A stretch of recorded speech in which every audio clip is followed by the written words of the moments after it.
Mekhi Becton got injured, and he's going to be out for the season with a fractured kneecap.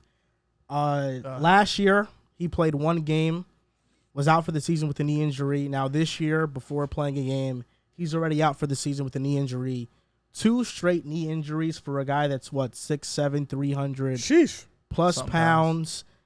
Now, what does this mean for the New York Jets? I know there's been talks about the Jets signing Dwayne Brown.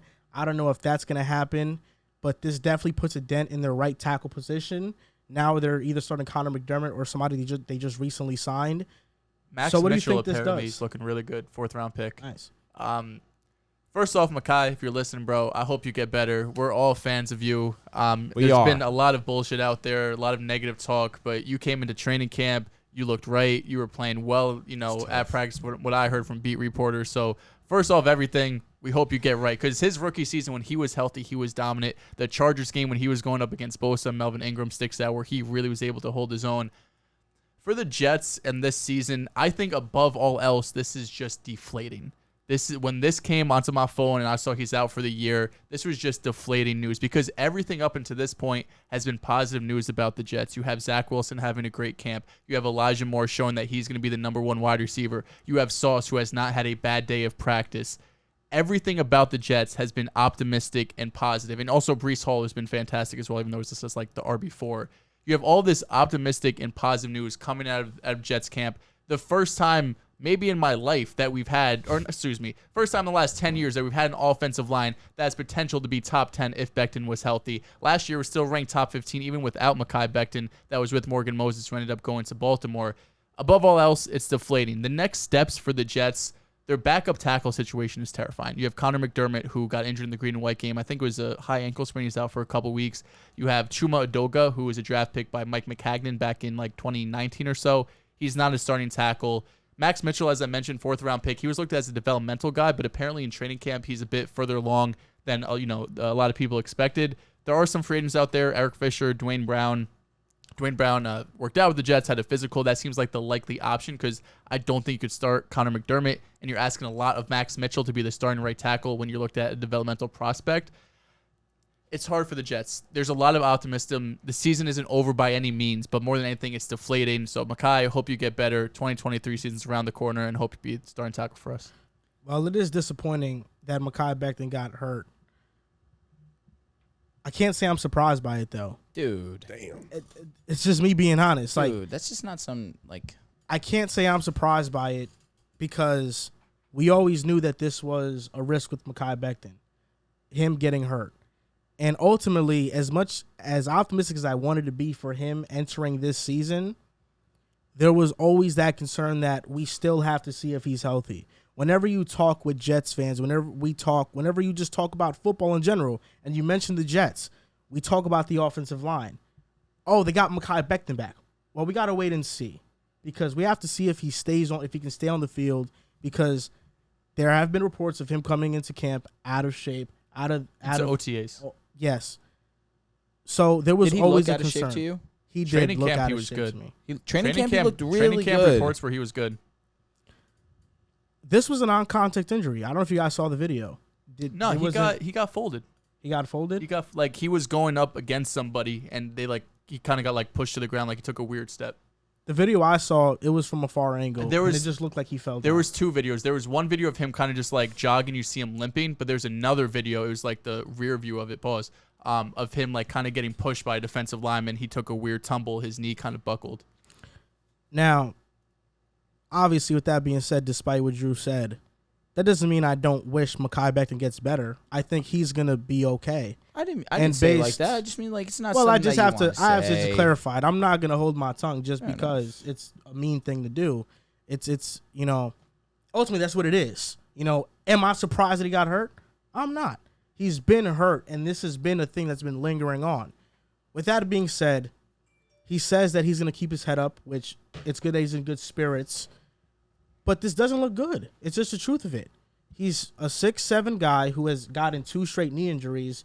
Usually those stories don't end up well. And that's just the truth of it. As harsh as it is, that's the truth. You say he's 6'7"? 6'7", 300 plus pounds. He's a big boy. How many With times, knee injuries, never how a many great times combo. do guys that big get injured twice, knee injuries twice, and come back, and now they're all of a sudden a great player. It rarely happens. Right. And in this situation, am I rooting for him? Yes. Yeah. Am I expecting it? Expecting him to make this miraculous comeback? I'm honestly not expecting it. I'm expecting for the Jets to now go out and find options at right tackle, at tackle to now replace Mekhi, unfortunately, because as a team, when you're operating, you can't count on a guy that has not shown you he can stay healthy. And even his rookie year, he was playing dinged up. He wasn't healthy the entire year. Right. He was also hurt that year. With all that being said, is this injury going to now make me feel down on the season? No. Because ultimately, we have this guy. This guy, Zach Wilson, a natural-born leader.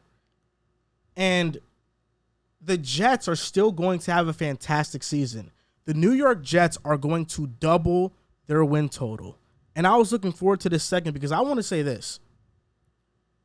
Everybody right now better either buy a ticket or wait on the line forever on the Zach Wilson hype train because it's going, and it's going to go full speed. Nice hair. Zach Wilson this year is going to have a second-year leap. We've already seen the crazy throws he's thrown in practice, sidearm, Mahomesian Stafford-like throw. Thank you. Zach Wilson is going to cement himself as a legit top 18, top 15 quarterback this upcoming year. The Jets are going to have a big-time season. We might not make the playoffs. The Jets will be in the hunt. But there will be no doubt in anybody's mind after this year that Zach Wilson is the franchise quarterback. Now, people say that, and I know the common criticism with that is, well, did you see Zach Wilson his rookie year? Well, did you see him the second half of the year? Oh. Did you see how much better he got? Did you see how much better he dissected the playbook? Did you see the big-time throws he made versus Tennessee? See, as a rookie quarterback, what I'm looking for is the splash plays, and if you got better. Zach Wilson got better. In camp, he's been amazing. Mac Jones, what happened? He started the season off good. He got worse as the season went on. Got figured out. And now in camp, Mac Jones is struggling. These are the tale of two tapes. We got Mac Jones, great situation, does good at first, versus Zach Wilson, struggling at first. But guess what? Zach Wilson's taking that. He's rocking it up. That stock price is going up. And he's going to be a great quarterback because he's a top 10 quarterback talent. He has top 10 arm talent in the NFL. There we go. I'm glad you fixed that. He has top 10 arm talent in Correct. the NFL. Yes. There's no doubt. Where'd you have him ranked at the end of his season? Like 28th, 27th? He was one of the worst quarterbacks in the league. So, like, damn. No, he was. I mean, he's being very frank. No, I know. It just sounds he might have been crazy. the worst. So you think like him and Sam Darnold. he's gonna make like the jump into like 15, 18 this year? He'll make a jump similar to what Jalen Hurts made. Which is, well, I think even better. You know, Hurts went from, is he a starter or backup to, top like 20. Well, let's see if he's a franchise guy this year. Okay. Like Zach Wilson's going to go from, he was one of the worst last year to, wow, the Jets have their guy. I could dig it. That's what's going to happen. You know what? And there's no doubt about it. Jets agenda. Sold you? And I'm not. But I like that. It did sell me. I like it. And I'm not even finishing the hype thing. Like, if we really want to get amped up about the Jets, let's really get amped up about the Jets. Zach Wilson, second-year leap. Breece Hall, he's going to be fantastic with Mike Carter, that duo. Our wide receivers, Corey Davis, Elijah Moore, Garrett Wilson, we got fine tight ends. But what I'm really excited about is that defense. We were one of the worst defenses in the league last year. Sauce Gardner, I have no doubt, as a rookie, will be a good corner, a solid he's corner. Be really good. Like Pastor Tan last season? I'm with you. Similar. He has not had a bad practice in camp yet. He's been locking up Garrett Wilson. He's been locking up Elijah Moore. He's been doing all that. Quan Alexander, C.J. Mosley. We got a solid linebacker core. Carl Lawson is Quincy back. Williams. He hasn't lost a step. Quentin Williams. I mean, this Jets team, a lot of the talk has been about Zach Wilson, and rightfully so. But this defense is legitimately going to take a leap from being the worst last year to being a top 20 defense at least. Has there been any conversation on Jermaine? Relatively quiet. I was going to say, I feel like I haven't heard anything from it's been his progression. It's been quiet for Garrett. What about you? No, and that's because of Sauce. Yes. Sauce has Garrett Wilson in hell. You haven't been as animated as the young Jets fan right here. Any thoughts? I'm all in. You guys, I'm still all in on the Jets. I just thought this Mekhi news was I looked at it. Listen, I'm still all in. This news was deflating to me. Okay. Right? Because, like I said, everything was so positive, big ticket, man. optimistic. Like, Mekhi Becton, and then you look back at that 2020 draft class, and Joe elite. Douglas, shout out to him because Kevin 2021, Garnett's 2022 has been fantastic. That 2020 draft class, although his first one isn't shaping out to be as great, I'm still high on the Jets. I still think they could get 7 wins very easily. I think that's Zach the Wilson ceiling or the goal for you guys, right? 7-8 wins. 7-8 wins. I want to be Week 15 when they're showing the game on CBS or Fox. I want to be in the hunt. That's all I want, to be in the hunt, to see my team in there. But I agree. This year's really going to show us, is Robert Saleh going to be the coach too? Because last year the defense was terrible because of the talent. We were not a talented enough team to be a top 20 defense. Now we have the talent. We have everything in place, secondary-wise, front seven, pass rush, interior two with Quinnen. We have all of the talent to be a really good defense. Saleh's coming over. He's the defensive guy. Now it's his time to show and put it really his finger on this team and say, we're going to be an elite defensive team. Last year, there was no personnel on the defense for him to do anything outside of Quinnen. No doubt at all. Do you want to say something? It seemed as if you wanted to. Just look at him. Does this look like a guy that's not going to be a great NFL quarterback? He's got the look. The only way I teeter away from my 6 wins from you guys is if he has that ascension this season. Zach Wilson has to win us a couple games. Correct. I think that with Zach Wilson being the Zach Wilson I'm envisioning right now, you guys could be in that 5 to 6 range because the schedule of yours is difficult. I don't think it's brutal, though. To start the season, it's tough, but it's against a Browns team that's not going to have Deshaun. And the Steelers. It's against the Steelers. Browns are still a formable team, though. But they have Jacoby Brissett. I'm going to say this. And really no receivers outside of Amari. Which is why I say if Zach should be... Sauce is locking up Amari. I agree. Amari's going to get some. I don't know. Sauce is locking But with Jacoby Brissett... Really quick to talk about Mekhi. Sauce to you, King. Joel said it perfectly. We're all fans of yours. Amari's overrated. I was very heartbroken to hear about this injury of yours because I really had high expectations for this Jets offensive line and absolutely Mekhi himself. But you said it perfectly, yes.